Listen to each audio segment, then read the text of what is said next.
السلام علیکم ورحمۃ اللہ وبرکاتہ۔ آج کا سوال یہ ہے کہ کیا غیر مسلم مسجد میں پیسہ دینا چاہے، مالی طور پر مدد کرنا چاہے یا کسی اور طریقے سے مدد کرنا چاہے تو کیا اس کی مدد لینا درست ہے؟ کیا اس کا پیسہ مسجد میں لگانا درست ہے؟ تو چلیے آئیے ڈالتے اس مسئلے پر ایک نظر۔ یہ آپ دیکھ سکتے ہیں اسکرین پر، معارف القرآن شفیعی ہے، صفحہ نمبر 331 پر حضرت نے لکھا ہے کہ جس کا حاصل یہ ہے کہ کسی کافر کو کسی اسلامی وفد کا متولی اور منتظم بنانا جائز نہیں، باقی رہا ظاہری در و دیوار وغیرہ کی تعمیر، سو اس میں کسی غیر مسلم سے بھی کام لیا جائے تو مضائقہ نہیں۔ اسی طرح اگر کوئی غیر مسلم ثواب سمجھ کر مسجد بنا دے یا مسجد بنانے کے لیے مسلمانوں کو چندہ دے دے تو اس کا قبول کر لینا بھی اس شرط سے جائز ہے کہ اس سے کسی دینی یا دنیاوی نقصان یا الزام کا یا آئندہ اس پر قبضہ کر لینے کا یا احسان جتلانے کا خطرہ نہ ہو، تو اس کا پیسہ لینا، اس سے چندہ لینا درست ہے اور جائز ہے۔ بنوری ٹاؤن کا دارالفتہ کا آپ کو گوگل پہ سرچ کریں مل جائے گا۔ اس میں سوال کیا ہے کہ کیا کسی کافر اور غیر مسلمان کے پیسے مسجد کی تعمیر میں استعمال کیے جا سکتے ہیں یا نہیں؟ تو جواب عرض ہے کہ صورت مسئولہ میں اگر کوئی کافر اپنے عقیدے کے مطابق نیکی کا کام سمجھ کر مسجد کی تعمیر میں خرچ کر رہا ہے اور اس کے تعاون کے بعد اس سے مسلمانوں کو دینی یا دنیاوی نقصان کا اندیشہ بھی نہ ہو تو اس کے پیسے مسجد کی تعمیر میں استعمال کرنا جائز ہے۔ اور فتاوی رشیدیہ کا حوالہ دیتے ہوئے ایک بات لکھی ہے کہ تعمیر و مرمت میں شیعہ و کافر کا روپیہ لگانا درست ہے۔ محترم ساتھیوں، یہ کتاب النوازل ہے، جلد نمبر 13 ہے۔ اس میں سوال کیا گیا ہے کہ کیا فرماتے ہیں علماء دین و مفتیان شرع متین مسئلہ ذیل کے بارے میں کہ مسجد کی تعمیر کے لیے غیر مسلم سے چندہ لینا یا غیر مسلم کا روپیہ مسجد کی تعمیر میں خرچ کرنا کیسا ہے؟ تو جواب دیا ہے کہ الجواب وباللہ التوفیق، مسجد کی تعمیر کے لیے غیر مسلم سے چندہ کا مطالبہ تو نہیں کرنا چاہیے، لیکن اگر کوئی غیر مسلم خود اپنی خوشی سے مسجد میں کوئی رقم دے اور اس رقم کو مسجد میں لگانے سے آئندہ کسی فتنے کا اندیشہ نہ ہو تو اس کی دی ہوئی رقم مسجد میں لگانا درست ہے۔ اور ایک سوال کے جواب میں لکھا ہے کہ غیر مسلم کا روپیہ پیسہ مسجد میں لگانے کی گنجائش ہے، ہاں البتہ اگر یقینی طور پر یہ معلوم ہو جائے کہ اس کی آمدنی یا مسجد میں دیا ہوا پیسہ حرام طریقے سے حاصل ہوا ہے، مطلب یہ ہے کہ اس کی آمدنی حرام ہے، یا آمدنی تو حرام نہیں ہے لیکن مسجد کے لیے جو پیسہ دے رہا ہے اس نے وہ حرام طریقے سے کمایا ہوا ہے، تو اس صورت میں مسجد کے اخراجات میں اس پیسے کو خرچ کرنا جائز نہیں۔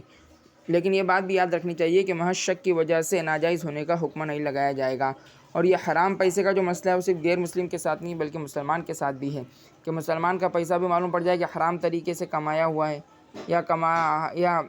کاروبار تو حلال ہے لیکن یہ پیسہ اس کا حرام کا ہے، تو پھر وہ پیسہ لینا درست نہیں ہے، ناجائز ہے۔ اور ایک سوال ہے، پوچھا گیا کہ غیر مسلم کا دیا ہوا پیسہ مسجد میں لگ سکتا ہے یا نہیں، اور لگ سکتا ہے تو کس جگہ پر لگ سکتا ہے؟ قرآن و حدیث کی روشنی میں مفصل و مدلل جواب تحریر فرمائے۔ تو جواب لکھا ہے کہ اگر کوئی غیر مسلم بخوشی مسجد کا تعاون کرے، یعنی کوئی غیر مسلم خوشی سے مسجد کا مدد کرنا چاہتا ہے تو اس کا دیا ہوا روپیہ مسجد کی ضروریات و تعمیر وغیرہ میں خرچ کرنا جائز ہے، بشرطے کہ آئندہ کسی فتنے کا اندیشہ نہ ہو۔ اور اسی طرح سے سوال ہے، ہیڈنگ آپ دیکھ سکتے ہیں کہ غیر مسلم کا اپنے پیسے سے مسجد بنوانا۔ تو جواباً عرض ہے کہ مسلمان شخص کے لیے مسجد کی تعمیر میں حصہ لینا بڑے ثواب کا کام ہے، اور اگر کوئی غیر مسلم شخص کار خیر سمجھ کر مسجد بنوائے اور بعد میں کسی فتنے کا اندیشہ نہ ہو تو ایسی مسجد میں نماز پڑھنے میں شرعاً کوئی حرج نہیں ہے۔ تو یہ سب مسئلے میں نے آپ کے سامنے رکھ دی ہے۔ مزید تفصیل کے لیے آپ کتاب النوازل جلد نمبر 13 کی طرف رجوع کر سکتے ہیں۔ السلام علیکم ورحمۃ اللہ وبرکاتہ۔ اسی طرح سے مکرم ناظرین، آپ دیکھ سکتے ہیں کہ دارالفتہ دارالعلوم دیوبند الہند، اس میں سوال نمبر 60,387 ہے۔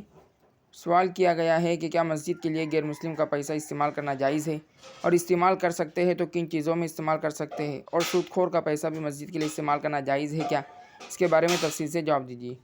تو جواباً عرض کیا گیا ہے کہ اگر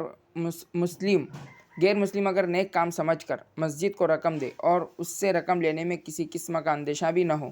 تو اس کا پیسہ مسجد کے لیے استعمال کرنے کی گنجائش ہوگی، اور مسجد کے کسی بھی کام میں اس کی رقم لگانے کی اجازت ہوگی۔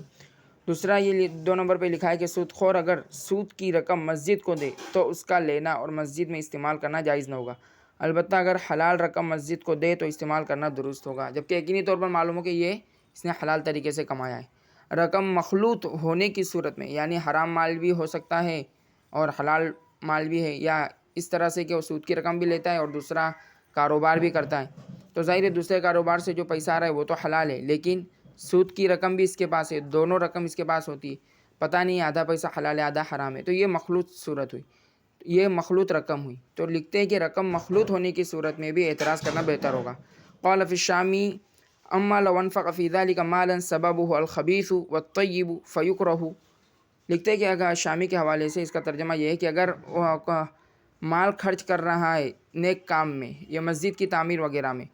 لیکن وہ مال جو کمایا ہے وہ خبیث طریقے سے بھی کمایا ہے جیسے سود وغیرہ لے کر، اور حلال طریقے سے والطیب حلال طریقے سے بھی کمایا کہ اس کی کوئی دکان وغیرہ ہے، فیکرہ تو لینا، تو فرما رہے کہ پیسہ لینا فیکرہ مکروہ ہوگا، کیوں؟ لأن اللہ تعالی لا يقبل الا الطیب، اس لیے کہ اللہ تبارک و تعالیٰ تو صرف پاک ہی کو قبول فرماتے، فیکرہ تلویث بیتہ بما لا يقبلہ، پس مکروہ ہوگا کہ اللہ تعالیٰ کے گھر میں ایسے پیسے کو استعمال کیا جائے، ایسے، یا اللہ کے گھر کو ایسے، اللہ کے گھر بنانے کے لیے ایسے مال کا استعمال کیا جائے جو مخلوط ہو، جس میں حلال اور حرام دونوں کی آمیزش ہو۔ ٹھیک ہے، یہ دارالعلوم دیوبند کا بھی فتویٰ آپ کے سامنے ہم نے رکھ دیا ہے۔ السلام۔